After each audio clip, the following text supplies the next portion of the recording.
ಓಂ ನಮೋ ನಾರಾಯಣಾಯ. ಓಂ ಶ್ರೀ ಗಣೇಶಾಯ ನಮಃ. ಸರ್ವರಿಗೂ ಸುಸ್ವಾಗತ. ಈ ದಿನ ನಾವು ಗುರು ಹಾಗೂ ಕೇತು ಗ್ರಹಗಳ ಯುತಿಯ ಫಲಗಳನ್ನು ತಿಳಿಯೋಣ. ಯಾವುದೇ ಒಬ್ಬ ವ್ಯಕ್ತಿಯ ಜನ್ಮಕುಂಡಲಿಯಲ್ಲಿ ಒಂದು ಮನೆಯಲ್ಲಿ ಅಥವಾ ಒಂದೇ ರಾಶಿಯಲ್ಲಿ ಎರಡು ಅಥವಾ ಎರಡಕ್ಕಿಂತ ಹೆಚ್ಚಿನ ಗ್ರಹಗಳು ಒಟ್ಟಿಗೆ ಕುಳಿತಿರುವಾಗ ಆ ಗ್ರಹಗಳು ಪರಸ್ಪರ ಯುತಿಯ ಸಂಬಂಧದಲ್ಲಿ ಇದೆ ಅಂತ ನಾವು ಹೇಳ್ತೇವೆ. ಹಾಗಿದ್ರೆ ಜನ್ಮಕುಂಡಲಿಯಲ್ಲಿ ಗುರು ಹಾಗೂ ಕೇತು ಗ್ರಹಗಳ ಯುತಿ ಇದ್ದಾಗ ಏನು ಫಲ ಅನ್ನೋದನ್ನ ನಾವು ತಿಳಿಯೋಣ. ಗುರು ಹಾಗೂ ಕೇತು ಗ್ರಹಗಳ ಯುತಿಯ ಫಲಗಳು ನಮಗೆ ತಿಳಿಬೇಕು ಅಂದರೆ ಆ ಗ್ರಹಗಳ ಕಾರಕತ್ವಗಳು ನಮಗೆ ಚೆನ್ನಾಗಿ ತಿಳಿದಿರಬೇಕು.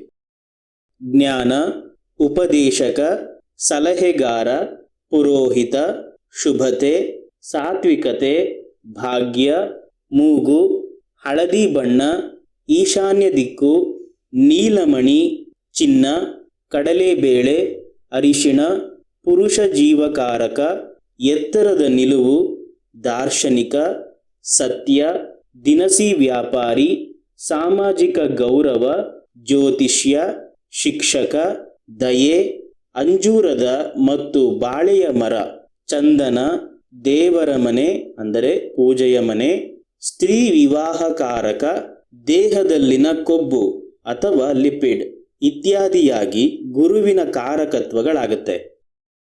ಈಗ ಕೇತು ಗ್ರಹದ ಕಾರಕತ್ವಗಳನ್ನು ನೋಡೋಣ.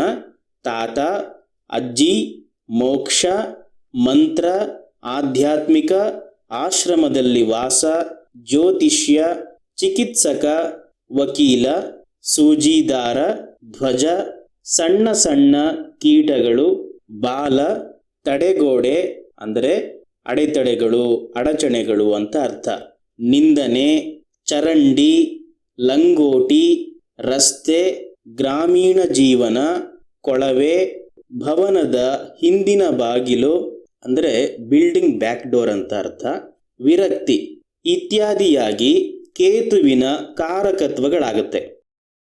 ಗುರು ಹಾಗೂ ಕೇತು ಗ್ರಹಗಳ ಯುತಿಯ ಫಲಗಳನ್ನು ತಿಳಿಯುವಾಗ ಅಥವಾ ಯಾವುದೇ ಗ್ರಹಗಳ ಯುತಿಯ ಫಲಗಳನ್ನು ತಿಳಿಯುವಾಗ ಯುತಿಯಲ್ಲಿ ಕುಳಿತಿರುವ ಗ್ರಹಗಳ ಮಧ್ಯೆ ಅನ್ಯ ಗ್ರಹಗಳು ಕುಳಿತಿದೆಯಾ ಅನ್ನೋದನ್ನ ತಿಳಿಬೇಕು. ಹಾಗೂ ಯುತಿಯಲ್ಲಿರುವ ಗ್ರಹಗಳ ಮೇಲೆ ಅನ್ಯ ಗ್ರಹಗಳ ದೃಷ್ಟಿ ಅಥವಾ ಸಂಪರ್ಕ ಇದೆಯಾ ಅನ್ನೋದನ್ನ ಖಾತರಿಪಡಿಸಿಕೊಳ್ಬೇಕು. ಇದರಿಂದ ಗ್ರಹಗಳ ಯುತಿಯ ಫಲದಲ್ಲಿ ಒಂದಷ್ಟು ಬದಲಾವಣೆಗಳು ಖಂಡಿತವಾಗಿಯೂ ನಮಗೆ ಕಾಣಸಿಗುತ್ತೆ. ಹಾಗೂ ಯುತಿಯಲ್ಲಿ ಕುಳಿತಿರುವ ಗ್ರಹಗಳ ಸ್ಥಾನ ಹಾಗೂ ಅವಸ್ಥೆಗಳನ್ನು ಪ್ರತ್ಯೇಕವಾಗಿ ಗಮನಿಸಿ ತದನಂತರ ನಾವು ಯುತಿಯ ಫಲಗಳನ್ನು ತಿಳಿಯೋದಕ್ಕೆ ಮುಂದಾಗಬೇಕು. ಜನ್ಮಕುಂಡಲಿಯಲ್ಲಿ ಗುರು ಹಾಗೂ ಕೇತುವಿನ ಯುತಿ ಇದ್ದರೆ ಜಾತಕನು ಗ್ರಾಮೀಣ ಜೀವನವನ್ನ ಇಷ್ಟಪಡುವವನಾಗಿರ್ತಾನೆ. ಕಾರಣ ಗುರುವು ಪುರುಷ ಜೀವಕಾರಕನಾಗಿದ್ದಾನೆ. ನಾಡಿ ಜ್ಯೋತಿಷ್ಯದಲ್ಲಿ ಗುರುವನ್ನ ಪುರುಷ ಜೀವಕಾರಕ ಅಂತ ಹೇಳಲಾಗಿದೆ ಮತ್ತು ಕೇತುವು ಗ್ರಾಮೀಣ ಜೀವನದ ಕಾರಕನಾಗಿದ್ದಾನೆ. ಜನ್ಮಕುಂಡಲಿಯಲ್ಲಿ ಗುರು ಹಾಗೂ ಕೇತುವಿನ ಯುತಿ ಇದ್ದರೆ ಜಾತಕನು ಮಂತ್ರ ಉಚ್ಚಾರಣೆ ಮಾಡುವವನು, ಆಧ್ಯಾತ್ಮದಲ್ಲಿ ಆಸಕ್ತಿಯುಳ್ಳವನು, ಜ್ಯೋತಿಷ್ಯದಲ್ಲಿ ಆಸಕ್ತಿಯುಳ್ಳವನು ಸಹ ಆಗಿರ್ತಾನೆ. ಕಾರಣ ಗುರುವು ಪುರುಷ ಜೀವಕಾರಕನಾಗಿದ್ದಾನೆ. ಇಲ್ಲಿ ಕೇತುವು ಮಂತ್ರ ಉಚ್ಚಾರಣೆಯನ್ನು ನೀಡುತ್ತಾನೆ, ಆಧ್ಯಾತ್ಮದಲ್ಲಿ ತೊಡಗಿಸ್ತಾನೆ, ಜ್ಯೋತಿಷ್ಯಕ್ಕೆ ಜೋಡಿಸ್ತಾನೆ. ಆದುದರಿಂದ ವ್ಯಕ್ತಿಗೆ ಇವುಗಳಲ್ಲಿ ಆಸಕ್ತಿ ಇರುತ್ತೆ. ಜನ್ಮಕುಂಡಲಿಯಲ್ಲಿ ಗುರು ಹಾಗೂ ಕೇತುವಿನ ಯುತಿ ಇದ್ದರೆ ಜಾತಕನು ಕೆಲವು ಗುರುಗಳಿಂದ ಹೊಸ ಜ್ಞಾನವನ್ನು ಪಡಿತಾನೆ. ಕಾರಣ ಗುರುವು ಪುರುಷ ಜೀವಕಾರಕನಾಗಿದ್ದಾನೆ.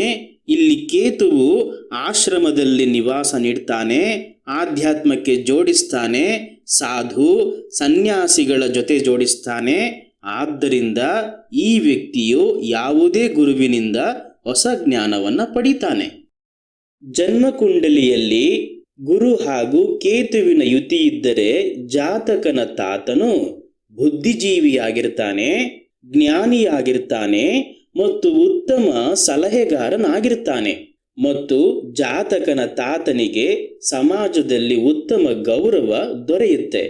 ಕಾರಣ ಗುರುವು ಜ್ಞಾನ, ಸಮಾಜದಲ್ಲಿ ಗೌರವ, ಸಲಹೆಯನ್ನ ನೀಡುವ ಪ್ರವೃತ್ತಿಯನ್ನ ನೀಡ್ತಾನೆ ಮತ್ತು ಕೇತುವು ತಾತನ ಕಾರಕನಾಗಿದ್ದಾನೆ. ಜಾತಕನ ಅಜ್ಜಿಯ ವಿಷಯ ಸ್ವಭಾವದಲ್ಲೂ ಇದೇ ರೀತಿ ಇರಬಹುದು. ಕಾರಣ ಕೇತುವು ಅಜ್ಜಿಯ ಕಾರಕನು ಸಹ ಆಗಿದ್ದಾನೆ.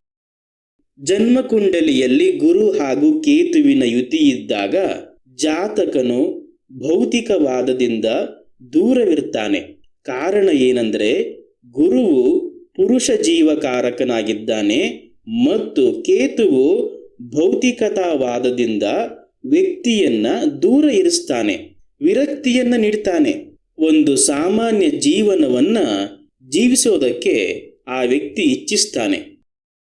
ಜನ್ಮಕುಂಡಲಿಯಲ್ಲಿ ಗುರು ಹಾಗೂ ಕೇತುವಿನ ಯುತಿ ಇದ್ದರೆ, ಈ ಯುತಿಯಲ್ಲಿ ಒಂದು ವೇಳೆ ಸೂರ್ಯನು ಸೇರಿಕೊಂಡರೆ, ಜನ್ಮಕುಂಡಲಿಯಲ್ಲಿ ಗುರು ಹಾಗೂ ಕೇತುವಿನ ಯುತಿ ಇದ್ದರೆ, ಈ ಯುತಿಯಲ್ಲಿ ಒಂದು ವೇಳೆ ಸೂರ್ಯನೂ ಸೇರಿಕೊಂಡರೆ, ಒಂದು ವೇಳೆ ಈ ಯುತಿ ಶುಭತೆಯಲ್ಲಿದ್ದರೆ, ಈ ಜಾತಕನು ಆಧ್ಯಾತ್ಮಿಕ ಕ್ಷೇತ್ರದಲ್ಲಿ ಪ್ರಸಿದ್ಧಿಯನ್ನು ಹೊಂದುತ್ತಾನೆ ಮತ್ತು ಒಬ್ಬ ಉತ್ತಮ ಆಧ್ಯಾತ್ಮಿಕ ವ್ಯಕ್ತಿಯಾಗ್ತಾನೆ. ಕಾರಣ ಗುರುವು ಪುರುಷ ಜೀವಕಾರಕನಾಗಿದ್ದಾನೆ ಮತ್ತು ಸೂರ್ಯನು ಆತ್ಮದ ಕಾರಕನಾಗಿದ್ದಾನೆ ಮತ್ತು ಕೇತುವು ಆಧ್ಯಾತ್ಮಿಕ ಮತ್ತು ವಿರಕ್ತಿಯ ಕಾರಕನಾಗಿದ್ದಾನೆ. ಆದ್ದರಿಂದ ವ್ಯಕ್ತಿ ಮತ್ತು ಆತ್ಮದಲ್ಲಿ ವಿರಕ್ತಿ ಹುಟ್ಟುತ್ತೆ. ವ್ಯಕ್ತಿಯು ಆಧ್ಯಾತ್ಮದ ಕಡೆಗೆ ಚಲಿಸ್ತಾನೆ. ಆದ್ದರಿಂದ ಈ ವ್ಯಕ್ತಿಗೆ ಆಧ್ಯಾತ್ಮಿಕತೆಯ ಬಗ್ಗೆ ಅಪಾರ ಒಲವು, ಆಸಕ್ತಿ ಇರುತ್ತೆ.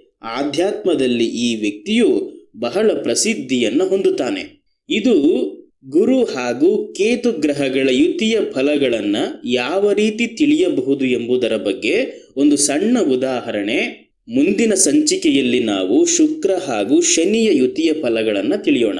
ಶ್ರೀ ಕೃಷ್ಣಾರ್ಪಣ.